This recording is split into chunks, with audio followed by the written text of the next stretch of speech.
Giving and receiving are integral parts of living. However, for most of us, we can get way out of balance with how we give and receive. As we discover that what we give or receive does not really belong to a me, the floodgates open and there is living abundance.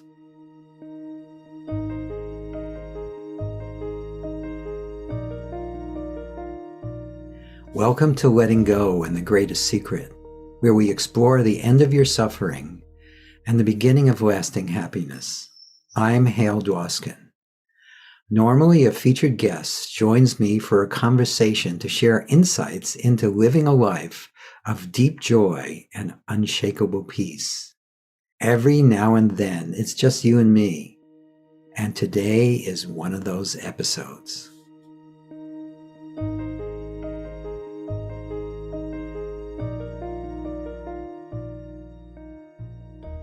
If you think about it, there's often a tremendous amount of tension around giving and receiving. When we give, it's usually with strings. We're giving to get approval, to get control, to get more from the other person. We're giving to create a sense of obligation. We're giving just because we think we should or we have to. And all these ways of giving really aren't giving at all. They're actually giving with strings. And one of the ways to dissolve that is to allow yourself as best you can to give without wanting anything back in return. Now that at first may be a stretch. We think that it is more of a barter, even when we think we're giving because we don't want anything back in return, like even to a charity. We want that tax deduction. So the more you can allow yourself to give without wanting anything back in return, the more you'll find yourself giving more from the heart, letting go more. And as you do that, something really opens up inside. Another important thing that happens that keeps us out of balance with giving is we give to our own detriment. In other words, we'll give even if we can't afford it. We'll give even if we don't want to. And so it's also really helpful to make sure that the giving is mutual and the giving isn't at your expense. If it's at your expense, it's not really true giving. And it doesn't really produce the results you want it to. And again, remember, if you're giving to produce a result, that's already a string, or it could be a rope or a chain. And the same thing is true about receiving. Often when we receive, we're receiving a little bit and pushing away at the same time. We're not really fully opening to the abundance and the possibility there is in allowing others to give to us. Now, I know that seems weird. Why is it good to allow others to give to us? Well, obviously, there's whatever you can get. But there's much more to it than that. When you allow others to give to you, what happens is it actually benefits them. Now, I'm not just saying that because it sounds convenient. But Lester used to say, or actually, I think it's even in the Bible, but he used to amplify, the giver is truly blessed because it feels so good to give. And that's, by the way, one of the other reasons we give is because we want to feel good. But when we don't allow others to give to us, we're denying them the ability to have that good feeling. We're denying them the ability to get out of themselves. When you truly give without wanting anything back in return, you get out of your self-centeredness. And you're at least aware temporarily that there are apparent others. But that's only the beginning. The other thing that happens as you just open to receiving without feeling obligated, you can open more and more to truly receiving. And that both giving without wanting anything back in return and receiving without feeling obligated opens you to abundance. And there's a deeper level even than that. Now, actually, I should stay there for a second. When you give without wanting anything back in return, and you receive openly without feeling obligated or that you need to be guarded, then it opens the flow of energy, both in and out. And all systems, all living systems, require energy flowing in and out. Your body would not survive without the energy that it brings in and the energy that it gives out. Yet what a lot of us do is we try to hoard what we're given and also don't want to give it away. And that blocks the flow of energy. But it's not a personal thing either. If you see it more as energy flowing in or out, you can see that allowing the energy to flow just makes sense. And another thing that really helps and is really liberating is to recognize as best you can. Again, at first, you may just have to take this for checking, but be open at least to the possibility that both what is being given and what is being received doesn't belong to you. What if it's all just the universal energy flowing, belonging to no one? Just entertaining that, at least as a possibility, opens things up tremendously within you and around you. And even more than that, without that sense of ownership or that it's all about you, the joy is unlimited. The possibilities are unlimited. And so is the abundance. So be open at least to the possibility that you don't truly own anything because there isn't a you that's separate from that one energy that's flowing through and around and as everyone and everything. And as you open to that, it can be quite miraculous because at a certain point, it's no longer you opening to it. It's just the openness of that one energy, the abundance of that one energy that all is. And the sense of you as it dissolves reveals everything. It is empty fullness. It is true abundance. It is boundlessness. And it is what is absolutely natural. So let's do a release on giving and receiving.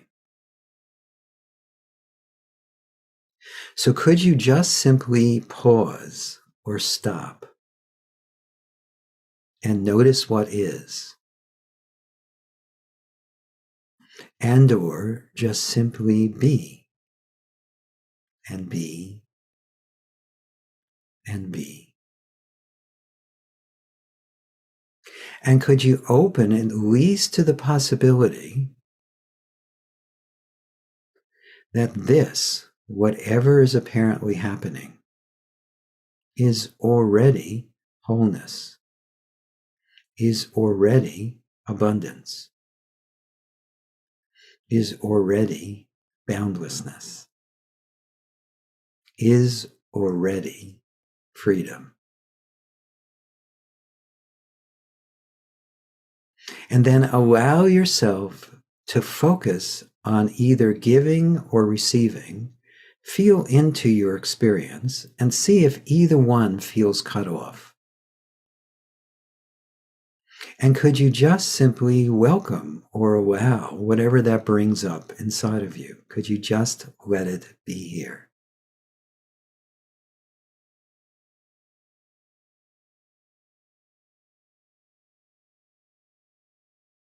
Is it welcomed? Is it what's apparently happening? And then could you welcome as well any wanting to do anything with or about either the lack of openness on the end of giving or the lack of openness on the end of receiving? Could you just welcome that desire to fix it or change it or control it? Could you allow that? Is it welcomed? Is it what's apparently happening?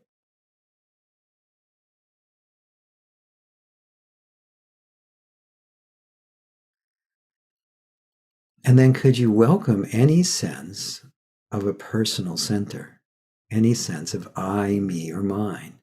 By the way, I'm not saying there's anything wrong with that. This is just an exploration.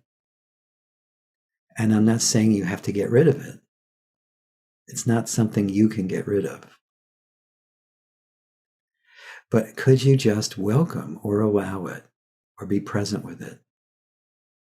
Is it welcomed?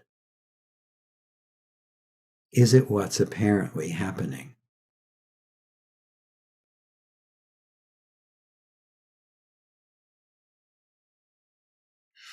And then if there's still any holding on or holding back around giving or receiving, could you just simply allow it?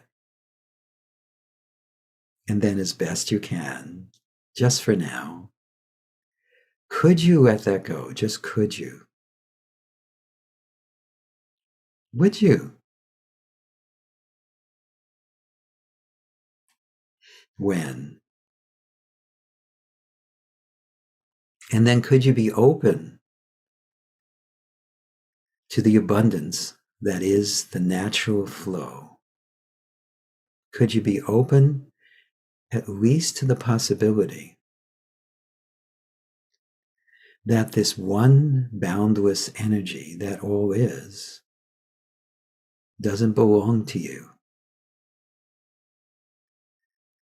It doesn't belong to anyone. It's just what's apparently happening. Even just being open to that is very relaxing, is opening, and will actually also help with giving and receiving. And then again, allow yourself to see if there's any place where you feel blocked about giving or receiving. And whatever comes to mind, is it welcomed? Is it allowed? Could you just be present with it? Is it what's apparently happening?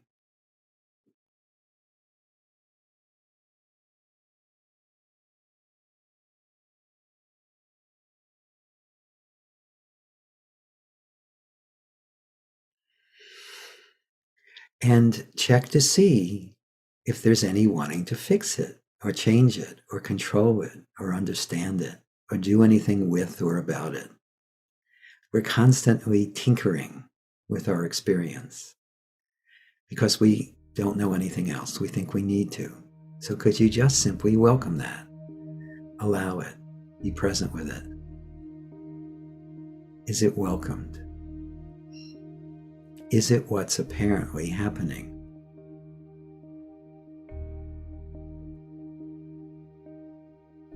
And then could you welcome as well any sense of the personal, any sense of ownership that any of this is happening to you?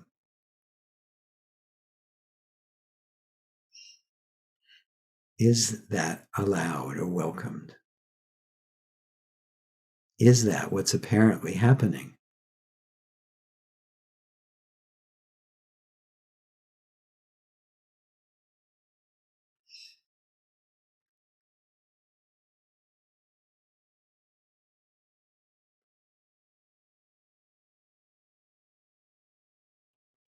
And then check to see if there's any remaining holding on or holding back or contraction around giving or receiving.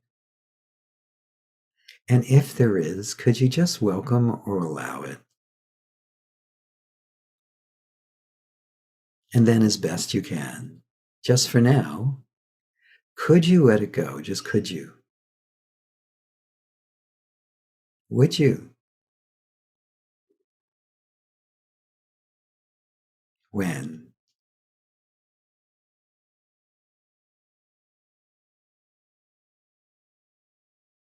And then could you be open, at least to the possibility that there is just one energy appearing as you and me and things and experiences, and that one energy is already boundless. It already is pure abundance. And it doesn't need you for that. It includes the appearance of you, but it doesn't need you in order to be. And could you, as best you can, sense how that energy, because it is boundlessness, is never held back or blocked or limited. It is already free, already freedom.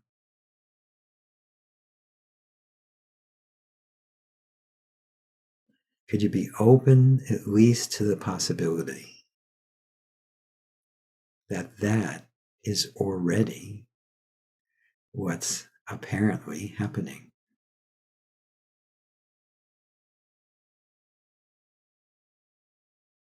And then again, could you allow yourself to focus on any holdback that you believe you have around giving or receiving? Could you just let it be here? Allow it. Be present with it. Is it welcomed? Is it what's apparently happening?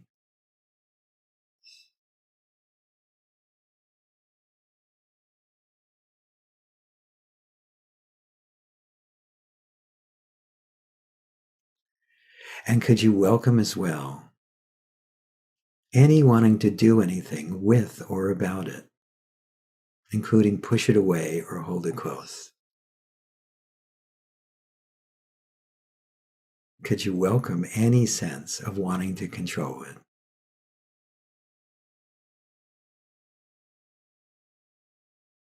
And then could you welcome as well any sense of I, me, or mine? Could you just allow it, be present with it? Is it welcomed? Is it what's apparently happening?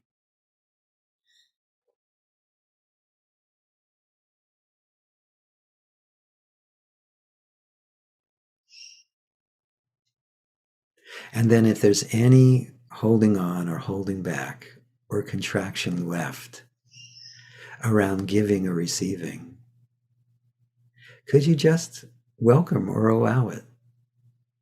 And then as best you can, just for now, could you let it go? Just could you? Would you? When?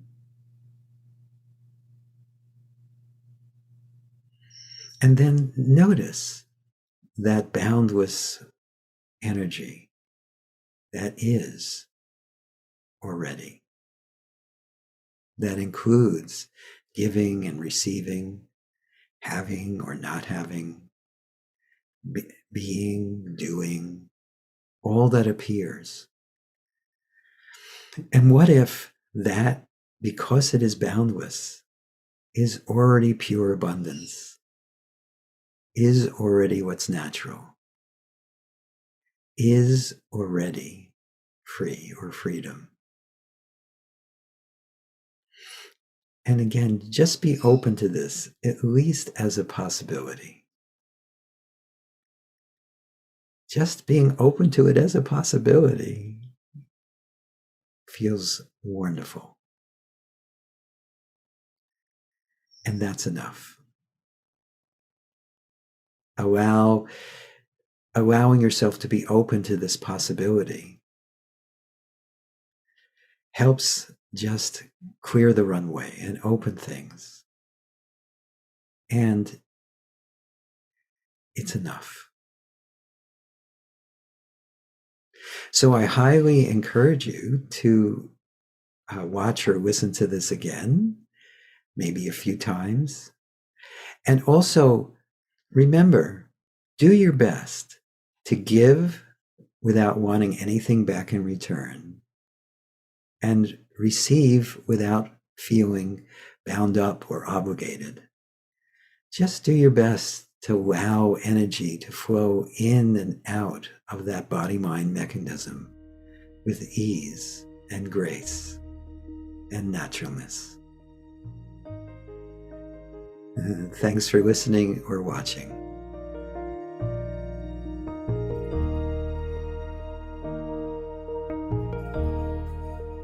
I hope you enjoyed our time together. We'll do special ones like this every now and then. And of course, we'll be having plenty of featured guests to share their wisdom and insights with you. If you've enjoyed this podcast, please subscribe so you have immediate access to future episodes. Please give us a 5-star rating and share it with the people you care about. These episodes are dedicated to sharing the eternal teachings from the greatest secret and the power of letting go. If you'd like to learn more about my work, my mentors, Lester Levinson's work, and the Sedona Method, please visit www.sedona.com.